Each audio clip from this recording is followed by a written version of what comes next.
IPL 2026 సీజన్లో భాగంగా బెంగళూరులోని చిన్నస్వామి స్టేడియం వేదికగా జరిగిన 11వ మ్యాచ్లో రాయల్ ఛాలెంజర్స్ బెంగళూరు జట్టు సృష్టించిన సునామీలో చెన్నై సూపర్ కింగ్స్ పసుపు సైన్యం పూర్తిగా కొట్టుకుపోయింది.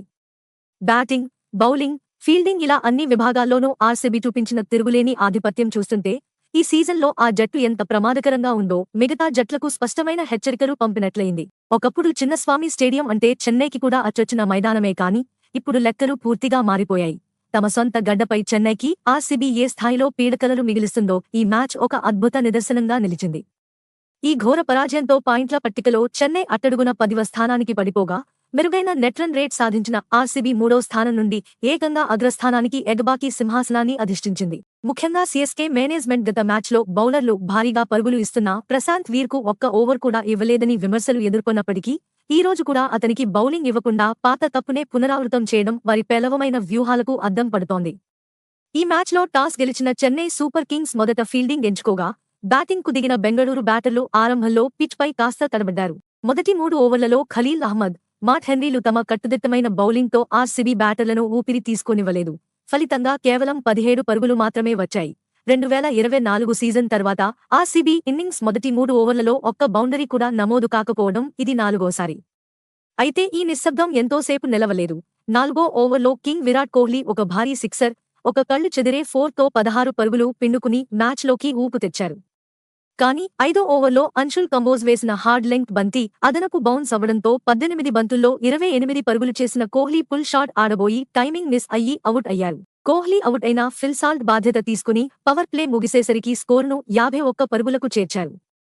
ఆ తర్వాత సాల్ట్ సిక్సర్లు, ఫోర్లతో చెన్నై బౌలర్లపై విరుచుకుపడుతూ దేవదత్ పడిక్కల్తో కలిసి 56 పరుగుల భాగస్వామ్యం నెలకొల్పారు. అయితే 11వ ఓవర్లో శివం దూబే ఒక స్లోవర్ షాట్ బాల్తో సాల్ట్ను 46 పరుగుల వద్ద బోల్తా కొట్టించాడు. సాల్ట్ అవుట్ అయ్యాక దేవదత్ పడిక్కల్ గేరు మార్చి నూర్ అహ్మద్, శివం దూబే బౌలింగ్లో సిక్సర్ల వర్షం కురిపించి కేవలం 28 బంతుల్లోనే తన హాఫ్ సెంచరీ పూర్తి చేసుకున్నారు. మరో ఎండ్లో కెప్టెన్ రజత్ పాటీదార్ పరుగుల వరద పారించగా 15వ ఓవర్లో జెమీ ఓవర్టన్ బౌలింగ్లో పడిక్కల్ 50 పరుగుల వద్ద అవుట్ అయ్యారు. ఈ దశలో రజత్ పాటీదార్ మరియు టీమ్ డేవిడ్ జత కలిసి చెన్నై బౌలర్లపై అసలైన ఊచకోత ప్రారంభించారు. 18వ ఓవర్లో అన్షుల్ కంబోజ్ వేసిన 5వ బంతికి టీమ్ డేవిడ్ క్లీన్ బౌల్డ్ అయినప్పటికీ అది నో బాల్ కావడంతో అతనికి పెద్ద ఊరట లభించింది. అప్పటికి అతను కేవలం 28 పరుగులే చేశాడు. కానీ ఆ తర్వాత ఆకాశమే హద్దుగా చెలరేగిపోయాడు.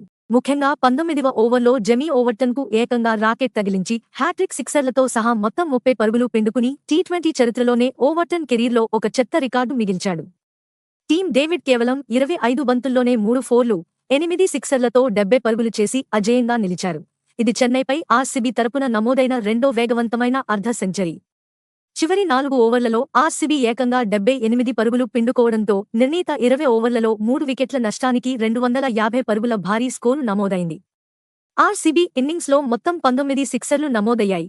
ఇది సీఎస్కేపై ఏ జట్టుకైనా అత్యధికం కావడం విశేషం. 251 పరుగుల హిమాలయమంత లక్ష్యంతో బరిలోకి దిగిన చెన్నై బ్యాటర్లు క్రీజులో నిలబడాలన్న బాధ్యత లేకుండా ఆరంభంలోనే వికెట్లు పారేసుకున్నారు. మొదటి ఓవర్లోనే కెప్టెన్ రుతురాజ్ గైక్వాడ్ సిక్సర్ బాది మరుసటి బంతికే జాకబ్ డూఫీకి చిక్కాడు. ఆ తర్వాత ఆయుష్ మాత్రేను భువనేశ్వర్ కుమార్ అవుట్ చేయడంతో భువీ ఐపీఎల్ చరిత్రలో తన 200ల వికెట్ ఖాతాలో వేసుకుని చాహల్ తర్వాత ఈ ఘనత సాధించిన రెండో బౌలర్గా నిలిచాడు. సంజూ శాంసన్ కూడా డూఫీ బౌలింగ్లో సిక్సర్ కొట్టి మరుసటి బంతికే అవుట్ అయ్యారు. ఇలా ఈ సీజన్లో వరుసగా మూడోసారి శాంసన్ సింగిల్ డిజిట్ స్కోరుకే వెనుదిరగడం గమనార్హం. 30 పరుగులకే 3 వికెట్లు కోల్పోయి పీకల్లోతు కష్టాల్లో ఉన్న చెన్నైని సర్ఫరాజ్ ఖాన్ అద్భుతమైన కౌంటర్ అటాక్తో ఆదుకున్నారు. కేవలం 24 బంతుల్లోనే 8 ఫోర్లు, 2 సిక్సర్లతో హాఫ్ సెంచరీ పూర్తి చేశారు. కానీ కృణాల్ పాండ్యా వేసిన 7వ ఓవర్లో సర్ఫరాజ్ స్టంప్ అవుట్ అవ్వడం, ఆ వెంటనే కార్తీక్ శర్మ, శివం దూబే కూడా నిష్క్రమించడంతో 84 పరుగులకే సగం టీం పెవిలియన్ చేరింది. అయితే ఓటమి ఖాయమైన దశలో 14 కోట్లు పెట్టి కొనుగోలు చేసిన ప్రశాంత్ వీర్ తన టాలెంట్ నిరూపించుకుంటూ 29 బంతుల్లో 43 పరుగులు చేయగా జెమీ ఓవర్టన్ 16 బంతుల్లోనే 37 పరుగులు చేసి ఓటమి అంతరాన్ని తగ్గించే ప్రయత్నం చేశారు. వీరిద్దరూ కలిసి 32 బంతుల్లో 57 పరుగుల భాగస్వామ్యాన్ని నిర్మించినప్పటికీ లక్ష్యం చాలా ఎక్కువగా ఉండటంతో చెన్నై 20 ఓవర్లలో 207 పరుగులు మాత్రమే చేయగలిగింది. ఫలితంగా ఆర్సీబీ 43 పరుగుల తేడాతో ఘన విజయం సాధించింది. మ్యాచ్ అనంతరం రుతురాజ్ గైక్వాడ్ మాట్లాడుతూ టాప్ ఆర్డర్ విఫలమైనప్పటికీ సర్ఫరాజ్ ఖాన్, ప్రశాంత్ వీర్, జెమీ ఓవర్టన్ల పోరాటాన్ని అభినందించారు. అన్షుల్ కంబోజ్ వేసిన నో బాల్ వల్లే టీమ్ డేవిడ్ విధ్వంసం సృష్టించాడని, తమ ఫీల్డింగ్ లోపాలను సరిదిద్దుకోవాలని పేర్కొన్నారు.